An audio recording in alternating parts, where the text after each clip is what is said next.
তো ইসলামের ব্যাপারে কি বলে? দেখেন, ইসলাম এটি শান্তির ধর্ম, কিন্তু বর্তমানে ভারতবর্ষে দেখা যাচ্ছে মুসলমানদের ওপর, বিশেষ করে সংখ্যালঘু মুসলমানদের ওপর যে নির্যাতনের স্টিম রোলার চালানো হচ্ছে, এটা কোনোভাবেই কাম্য নয়। কারণ ইসলাম ইজ দ্য কমপ্লিট ডেফিনেশন। ইসলাম একটা পূর্ণাঙ্গ জীবন ব্যবস্থা।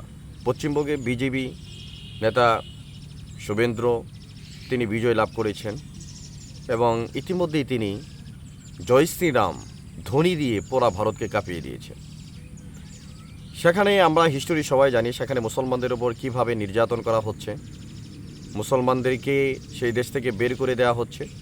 শরণার্থী হিসেবে মুসলমানরা অনেকে বাংলাদেশে ঢুকে পড়তেছেন বা বাংলাদেশে আশ্রয় নেওয়ার জন্য চিন্তাভাবনা করতেছেন।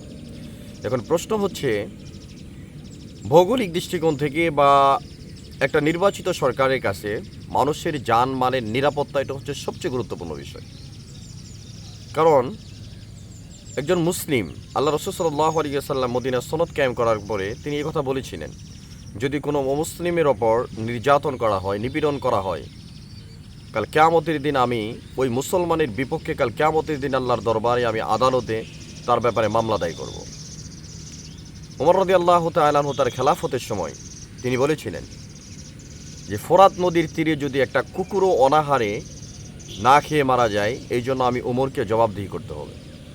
তিনি ছিলেন অর্ধ জাহানের বাদশাহ ছিলেন, প্রেসিডেন্ট ছিলেন। কিন্তু বর্তমানে ভারতবর্ষের কলকাতায়, এই যে পশ্চিমবঙ্গে বিশেষ করে বিজেপির দ্বারা মুসলমানদের ওপর যে ধরনের নির্যাতনের স্টিম রোলার চালানো হচ্ছে, সংখ্যালঘু মুসলমানদের বাড়ি ঘর ধ্বংস করে দেওয়া হচ্ছে, তাদের উপাসনালয় বিশেষ করে মসজিদ মাদ্রাসাগুলোকে বুলডোজার দিয়ে ধ্বংস করে দেওয়া হচ্ছে। একটা দেশ তখনই নিরাপদ হবে যদি মাজলুমরা সেখানে নিরাপদভাবে থাকতে পারে। দেশের রাষ্ট্রপ্রধান, তার দায়িত্ব হচ্ছে সেখানে সংখ্যালঘু এবং সংখ্যাগরিষ্ঠ, সেখানে কোনো ধর্ম, জাতি, বর্ণ, এই বিষয়গুলো রাষ্ট্রের সাথে কখনো মেলানো যাবে না। রাষ্ট্রের দায়িত্ব হচ্ছে সেখানে মুসলিম হোক, নন মুসলিম হোক, যে কোনো ধর্মের মানুষ হোক, তাদের জান মালের জীবনের নিরাপত্তা প্রদান করা।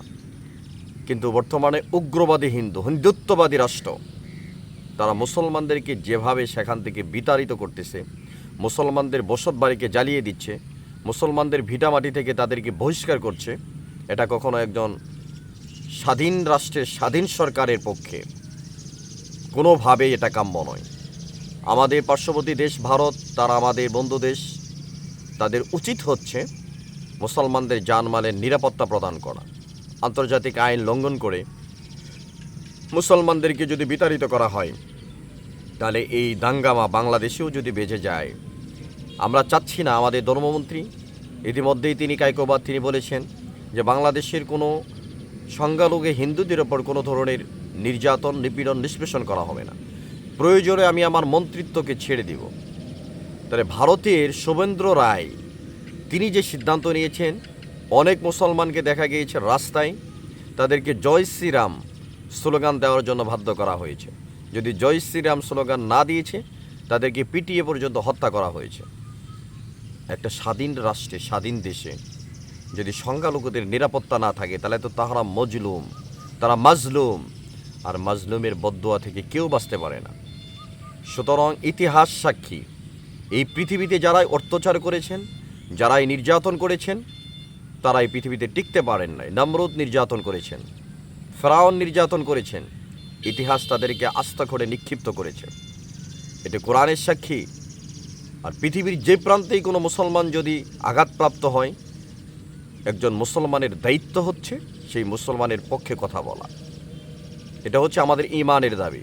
কারণ কোরআনের মধ্যে আল্লাহ তাআলা বলেছেন, ইন্নামাল মুমিনুনা ইখওয়াতুন ফাআসলিহু বাইনা আখওয়াইকুম ওয়াত্তাকুল্লাহা লাআল্লাকুম তুরহামুন, যে মুসলমান ভাই ভাই, সুতরাং তোমরা পরস্পরে মুসলমানদেরকে মিলিয়ে দাও।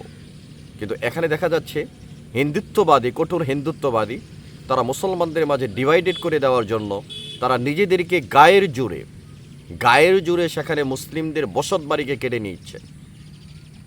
আল্লাহ রাসূল সাল্লাল্লাহু আলাইহি ওয়াসাল্লাম বলেছেন, আল মুসলিম ওয়া আখুল মুসলিম, মুসলমানের ভাই।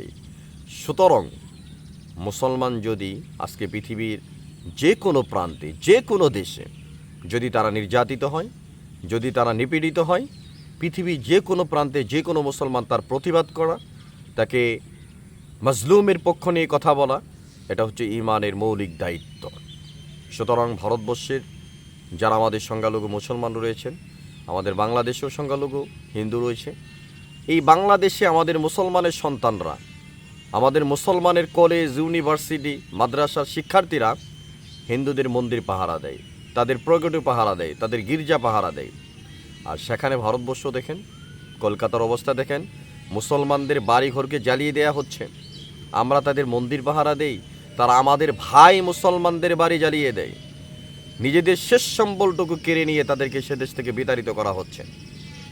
সুতরাং মুসলিম বিশ্ব যদি এ ব্যাপারে কথা না বলে, তাহলে কাল কিয়ামতের দিন আল্লাহর কাঠগড়ায় সবাইকে দাঁড় হতে হবে।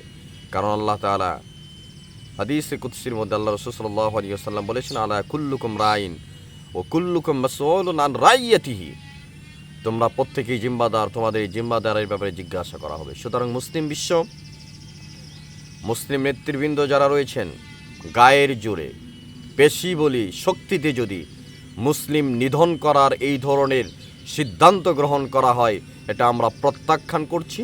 এবং আমাদের যদি যাদের সমর্থ রয়েছে, বিশেষ করে রাষ্ট্রপ্রধান বাংলাদেশের, এখান থেকে পদক্ষেপ গ্রহণ করা দরকার।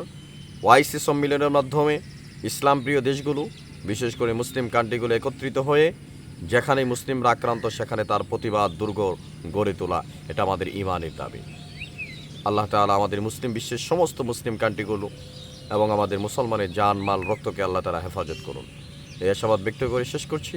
আসসালামু আলাইকুম ওয়া রাহমাতুল্লাহি ওয়া বারাকাতুহু।